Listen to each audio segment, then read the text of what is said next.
सारे सर्वे साफ हो जाएंगे, क्योंकि 4 जून को काउंटिंग में चुनाव परिणाम सामने आ जाएंगे और इन परिणामों के सामने आने के बाद टीवी चैनलों के सर्वे की सच्चाई से पर्दा उठ जाएगा। आज तक के लिए एक्सेस माय इंडिया ने सर्वे किया, जिसमें बिहार में एनडीए के पक्ष में क्लीन स्वीप दिखाया गया है। 33 सीट तक दे दी गई है, लेकिन इसमें सबसे दिलचस्प आंकड़ा चिराग पासवान की एलजेपीआर को लेकर है, जो 5 सीटों पर चुनाव लड़ रही है, लेकिन आज तक उसे 6 सीट मिलने का दावा कर रहा है। जी न्यूज का एग्जिट पोल ने तो बीजेपी को सीट देने के मामले में कुछ ज्यादा ही बड़ा दिल दिखा दिया। हरियाणा में लोकसभा की 10 सीट है, लेकिन जी न्यूज यहाँ बीजेपी को 16 से 19 सीट दे रहा है, यानी मूल से 2 गुना। हिमाचल प्रदेश के लिए भी जी न्यूज ने बीजेपी को 6 से 8 सीट दे दी है, जबकि हिमाचल प्रदेश में सिर्फ 4 सीट ही है, यानी यहाँ भी जितनी सीट है उससे 2 गुनी बीजेपी जीतती दिखाई दे रही है। न्यूज नेशन के सर्वे में झारखंड में 2 से 3 सीट जीतते हुए बताया गया है, लेकिन सबसे दिलचस्प बात तो यह है कि यहां पर सीपीएम सिर्फ 1 सीट पर चुनाव लड़ रही है। ऐसी तमाम गलतियां इन टीवी चैनलों के एग्जिट पोल में दिखाई दे रही हैं, जिससे ये एग्जिट पोल ही सवालों में आ गए हैं। तो दूसरी तरफ जनता का एग्जिट पोल देश बंधु डीबी लाइव ने दिखाया, जिसमें जनता के गुस्से की झलक दिखाई दी है। डीबी लाइव के एग्जिट पोल में एनडीए को 215 से 245 सीट मिलते दिख रही है, जबकि इंडिया गठबंधन को 260 से 290 सीट मिलने की उम्मीद दिखाई दे रही है, यानी इंडिया गठबंधन बहुमत का आंकड़ा पार करता हुआ दिखाई दे रहा है। ऐसे में बीजेपी के नेताओं को भी टीवी चैनल के एग्जिट पोल पर भरोसा नहीं हो रहा है। साफ दिख रहा है कि सरकार इंडिया गठबंधन बना रहा है, और जैसा कि पहले से ही तय है कि 8 जून को इंडिया गठबंधन का नेता पीएम पद की शपथ लेगा। चुनाव के एग्जिट पोल सामने आने के बाद विपक्ष रविवार को चुनाव आयोग पहुंचा। कांग्रेस नेता अभिषेक मनु सिंघवी की अगुवाई में इंडिया गठबंधन के कई नेताओं ने रविवार को चुनाव आयोग के साथ वोटों की गिनती को लेकर लंबी चर्चा की। इस दौरान उन्होंने अपने 3 मुद्दे आयोग के सामने रखे। मुलाकात के बाद कांग्रेस नेता अभिषेक मनु सिंघवी ने प्रेस कॉन्फ्रेंस की। इस दौरान उन्होंने कहा कि यह तीसरी बार है जब इंडिया गठबंधन चुनाव आयोग पहुंचा है। इन नेताओं ने निर्वाचन आयोग से मांग की है कि ईवीएम में वोटों की गिनती खत्म होने से पहले पोस्टल बैलेट के वोटों की गिनती भी पूरी करनी चाहिए, क्योंकि पोस्टल बैलेट की प्रक्रिया चुनाव के परिणाम को एक तरफ से दूसरी तरफ ले जा सकती है। कांग्रेस नेता ने आगे कहा कि किसी भी चुनाव में पोस्टल बैलेट निर्णायक होते हैं। चुनाव आयोग के नियम के मुताबिक पोस्टल बैलेट की गिनती पहले की जाएगी। 2019 में स्पष्ट रूप से कहा कि पहले पोस्टल बैलेट की गिनती शुरू होगी और फिर ईवीएम की, लेकिन ईवीएम की गिनती खत्म नहीं हो सकती जब तक पोस्टल बैलेट की गिनती पूरी ना हो जाए। चुनाव आयोग ने गाइडलाइंस के जरिए नियम को बदला है, जिसके तहत 2019 के गाइडलाइंस को हटा दिया गया है, जिसके तहत ईवीएम की अंतिम गिनती से पहले पोस्टल बैलेट की गिनती खत्म करना अनिवार्य नहीं है। बता दें कि कांग्रेस अध्यक्ष मल्लिकार्जुन खड़गे ने रविवार दोपहर पार्टी प्रत्याशियों के साथ कांग्रेस कार्यालय पर बैठक की। इस बीच उन्होंने पार्टी उम्मीदवारों को 4 जून को काउंटिंग के दौरान एहतियात बरतने को लेकर दिशा निर्देश दिए। साथ ही यह भी कहा कि एग्जिट पोल पर भरोसा ना करें।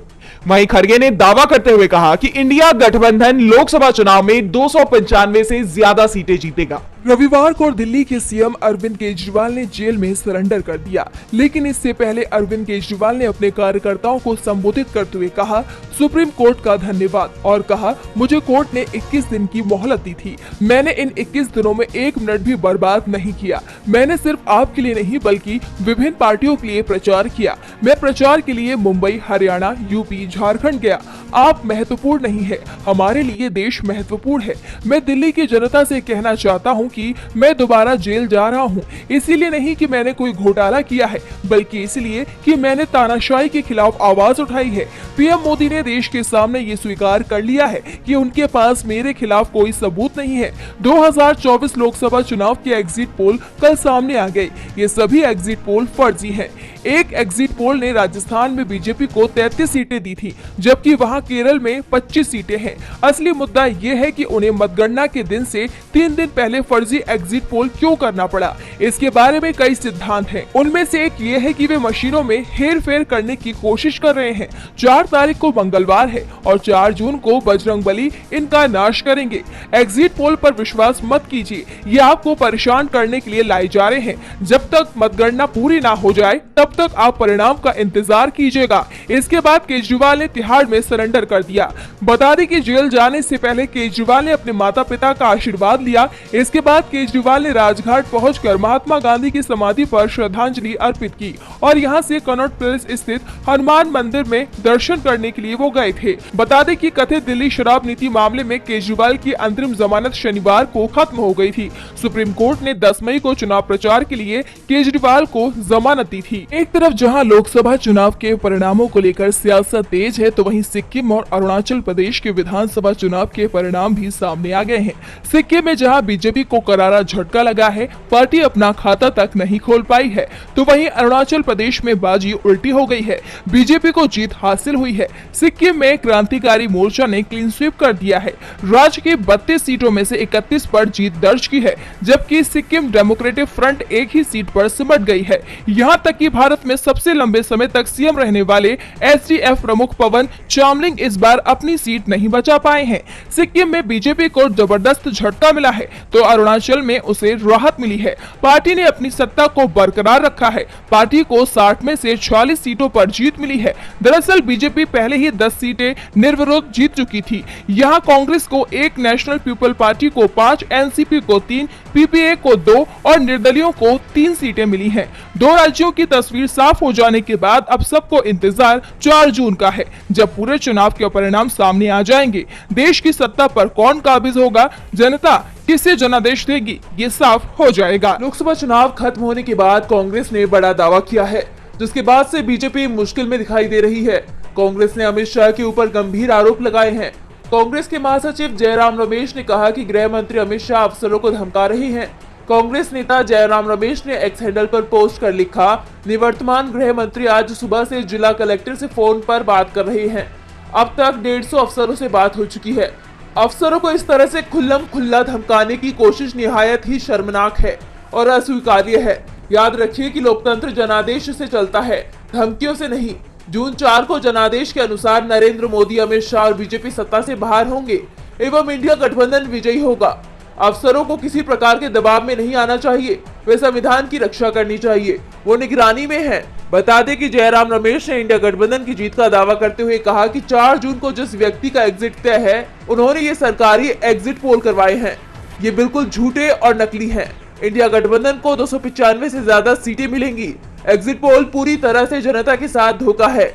ये एग्जिट पोल लोगों को गुमराह करने, चुनाव आयोग और काउंटिंग एजेंट पर दबाव बनाने के लिए बीजेपी द्वारा कराया गया है। लोकसभा चुनाव के नतीजे आने से पहले ही महाराष्ट्र में बड़ा राजनीतिक उलटफेर हो सकता है। जी हां, लोकसभा चुनाव की मतगणना की तारीख जैसे जैसे नजदीक आ रही है, वैसे वैसे राजनीतिक दलों की बौखलाहट भी बढ़ती जा रही है। एक तरफ जहां दावा किया जा रहा है कि चुनावी नतीजे आने के बाद शरद पवार की पार्टी का विलय कांग्रेस में हो जाएगा, तो वहीं नतीजे आने से पहले ही अजित पवार की पार्टी के दिग्गज नेता व राज्य सरकार में कैबिनेट मंत्री छगन भुजबल घर वापसी कर सकते हैं। यानी भुजबल के शरद पवार की पार्टी में शामिल होने के कयास लगाए जा रहे हैं।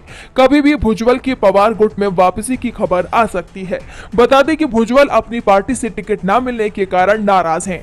बताया जा रहा है कि भुजबल ने नासिक से टिकट मांगा था और बीजेपी के अमित शाह ने भी उन्हें आश्वासन दिया था, लेकिन मुख्यमंत्री एकनाथ शिंदे ने इस मांग को अस्वीकार कर दिया। बंटवारे में नासिक सीट शिंदे सेना के पास चली गई, जिस कारण से लोकसभा चुनाव में भुजबल का टिकट काट दिया गया। अब माना जा रहा है कि नतीजे आने के बाद भुजबल की घर वापसी हो सकती है।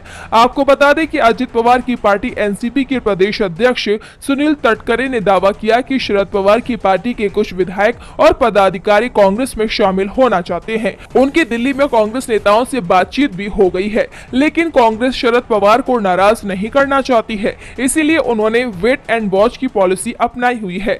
तटकरे ने दावा किया कि नतीजे आने के बाद उनकी पार्टी में बड़ी संख्या में लोग शामिल होंगे। लोकसभा चुनाव के नतीजे 4 जून को सामने आएंगे। इससे पहले सीटों पर जीत के दावे को लेकर बयानबाजी जारी है। मतदान खत्म होने के बाद ही एग्जिट पोल जारी किए गए। टीवी चैनलों के एग्जिट पोल में बीजेपी और उसके सहयोगियों को 400 के करीब सीटें दी गई हैं। इसे लेकर विपक्ष के तमाम नेताओं ने कई तरह के बयान दिए हैं। इस दौरान कांग्रेस सांसद राहुल गांधी ने एग्जिट पोल पर कहा कि ये एग्जिट पोल नहीं, इसका नाम मोदी मीडिया एग्जिट पोल है, ये मोदी जी का पोल है। इसके साथ ही उन्होंने सीटों को लेकर कहा कि सिद्धू मूसेवाला का गाना है 295, हम 295 सीट जीतेंगे। तो वहीं सपा प्रमुख अखिलेश यादव ने ट्वीट कर लिखा कि एग्जिट पोल का आधार ईवीएम नहीं डीएम है। प्रशासन याद रखे, जनशक्ति से बड़ा बल और कोई नहीं होता। अखिलेश ने आगे कहा कि एग्जिट पोल की क्रोनोलॉजी समझिए। विपक्ष ने पहले ही घोषित कर दिया था कि भाजपाई मीडिया भाजपा को 300 पार दिखाएगा। जिससे घपला करने की गुंजाइश बन सके। आज का ये भाजपाई एग्जिट पोल कई महीने पहले ही तैयार कर लिया गया था, बस चैनलों ने चलाया आज है। इस एग्जिट पोल के माध्यम से जनमत को धोखा दिया जा रहा है। तो वहीं एग्जिट पोल पर तेजस्वी यादव ने कहा कि उन्हें एग्जिट पोल पर नहीं, जनता पर भरोसा है। उन्होंने दावा करते हुए कहा कि 4 जून को इंडिया गठबंधन की सरकार बन रही है, एनडीए जा रहा है। इसके साथ ही उन्होंने बिहार में इंडिया गठबंधन को 20 से ज्यादा सीटें मिलने का दावा किया। आप सांसद संजय सिंह ने अपने एक्स हैंडल पर 2021 का पश्चिम बंगाल का एग्जिट पोल साझा करते हुए लिखा कि 2021 में पश्चिम बंगाल में सभी टीवी चैनल बीजेपी को प्रचंड बहुमत से जिता रहे थे, जबकि आई मात्र 77 सीट। एग्जिट पोल तो बीजेपी ऑफिस में बना है। वहीं ममता बनर्जी ने बयान देते हुए कहा कि एग्जिट पोल सही होते नहीं देखा, एग्जिट पोल का महत्व नहीं है, बंगाल में हम सभी सीट जीतेंगे, अखिलेश और स्टालिन अच्छा प्रदर्शन करेंगे।